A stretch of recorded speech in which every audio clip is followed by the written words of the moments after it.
John A. Warden. For days later, Emerald came forward with information she had from Cinder, knowing they're nearing the time for the second half of her plan. John, so that's what they're planning. Whitley, a coordinated attack, sound strategy. Use a wanted criminal as a distraction while hanging him out to dry, letting him get taken to an Atlas ship to be processed, only for them to break in and hijack the vessel. John, that is concerning. Pietro, but how could they jack Atlas software? It's the most advanced system on this world? John recalls one of his father's old enemies as a brilliant scientist. He then slammed a fist on the hollow table. John, what's... Pietro, the disgraced scientist? Whitley, it makes sense the CCT is connected to every major communication receivers, and the warships will be linked to them. John, if I know my father, he'll have Torchwick in his custody, i.e. on his personal warship. Pietro, that is indeed concerning. But if we can get a link in the CCT, maybe we can isolate and study that virus. Whitley, don't you think that would be dangerous? I mean, if it infects our systems, then I wouldn't want to imagine the John A. Warden going apeshit on a kingdom. Pietro, who do you think he stole his ideas from? Arthur Watts was my understudy for the star of his time. If he found a backdoor in Atlas security systems, I know how to not only close them, but give it multiple deadbolt locks. Whitley, are you thinking about Penny? Pietro, no, she may be prone to the virus. She's not going anywhere near it. And if anything were to happen to her, I'm going after Watts myself. John, all right, we have a priority mission. Stealth is recommended. I know I'm asking you to sit this one out, Elm. Elm? What? Why? Neo, because you're as subtle as a Goliath. Elm, I'll stow at you ice cream sandwich. Emerald, you two can make out after we get back. The two look at Emerald with crimson red faces. Elm, not with that little yogurt disaster. Neo, never in million years thick cheeks. John, girls just calm it down. Elm and Neo, you stay out of this. John shrunk and ran behind Whitley. Whitley, hey, don't use me as a shield. Pietro, ha ha ha ha. Penny, is this what human girls do with the boys they like? Whitley, no Penny, they're just arguing who's the alpha female. Penny, interesting. Later, John, Doctor, about out project. Pietro, we're almost done. Give it a couple of days. John, understood. I'll hold you to that. He then leaves for the launch bay. George, hey there, General, you okay? John, I'm fine, George. Why is everyone asking me that lately? George, you know, sir. Menagerie. John, I'm all right. I have to keep going. So the ones we lost won't be in vain. We owe them that. George, well said, sir. John, all right, MI. We have a priority. The enemy is on the move, intent on sabotaging the CCT. If Vale were to have a communications blackout, it will be chaos. We can't and we won't let them win this one. This mission will be at night during the beacon dance. So expect heavy guards at the CCT. This will be a stealth mission, so pack light and no heavy weapons. Neo, the target being? John, she's been identified as Cinderfall. Amber, glad to be a part of this. I really want to kick that bitch's teeth in. Emerald, you're not the only one. Amber, I forgot she left you to die.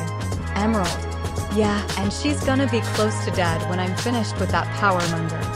John, all right, you know your assignments, get to it. George, nearing drop zone. Get ready to jump. I can't stay for long, otherwise their radar will pick me up. John, Roger, pick us up when we're done. George, Roger, Dodger over and under. John, Specialist Emerald, you're on Overwatch. Neo, cover her back. Alert us if Cinder is inbound. Amber, you're with me. We're gonna uplink in the tower. Roughnecks, let's bounce. The troopers all jumped down and stealthily made their way to the CCT. Amber, I count 2 guards at the entrance. Emerald, I don't see any other guards around in the vicinity. John, really, where are they? They should be guarding this strategic asset. Warden, get a scan of the area and tell me if there's any hidden guards. Penny, understood, performing thermal scan now. 99% of the heat signatures are at the ballroom. It seems that most of the soldiers were pulled away to defend the students. John, are you kidding me? They're guarded by competent staff and experienced huntsman instructors. Even Oshbin and Aunt Glinda is there. What the flying fuck is that caffeinated retard doing? Amber, Jaune, calm down. You might alert the guards. Jaune, alright, let's get in use sleeping darts. Amber and Neo knocks out both the guards and propped them up that they looked like they fell asleep. Jaune and the group separated as two of them went to the rooftop, while Jaune went in and attached a device on the computer console. Pietro, alright, I'm in. It'll take time to set up the countermeasure. I hope we have enough time. Jaune, roger that. Emerald, any sign of the intruder. Emerald, copy that. Moments later. Pietro, bypassing the security protocols, adding Vanguard systems. I'll try to get a tracker algorithm into. Crap. Jaune, what is it? Pietro, it will take time, but I hope that it will be enough. Static. Emerald, General, I see someone exit the ballroom. Pietro, crap baskets. Jaune, confirm ID. She then sees the target move somewhere else discreetly. Then she sees her again, but in a different outfit.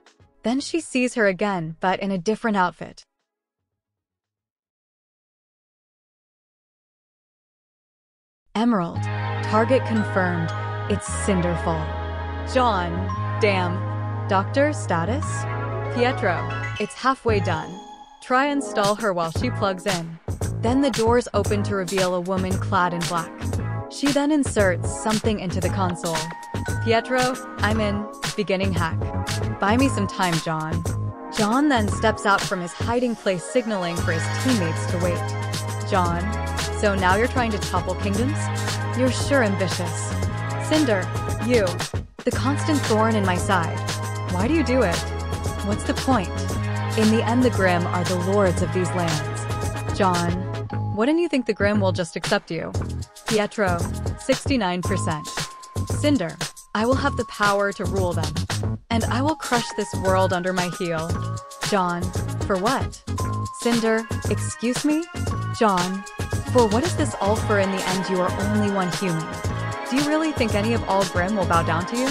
They were made to kill us humans and fawn us. And by extension you. Pietro, 72%. Cinder, I said they will fear me when I get the power. Jaune, power is just what it is. Just power. Foolish are those who wish for it in abundance. Equally foolish are those who resent it for no reason. Pietro, 78%. Cinder growls. Cinder, I will not let anyone get in the way of my mission. This world deserves to burn for what it did to me. Jaune, that's all it? For petty revenge. How pathetic, he said, laced with venom. Pietro, 82%. Cinder, and what do you know? What's it like to suffer? Jaune, don't preach to me about suffering. That caught Cinder off guard. Pietro, 86%. Jaune, do you truly believe that you deserve anything because you suffered?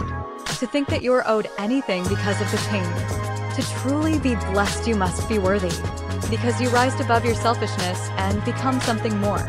You believe you're strong.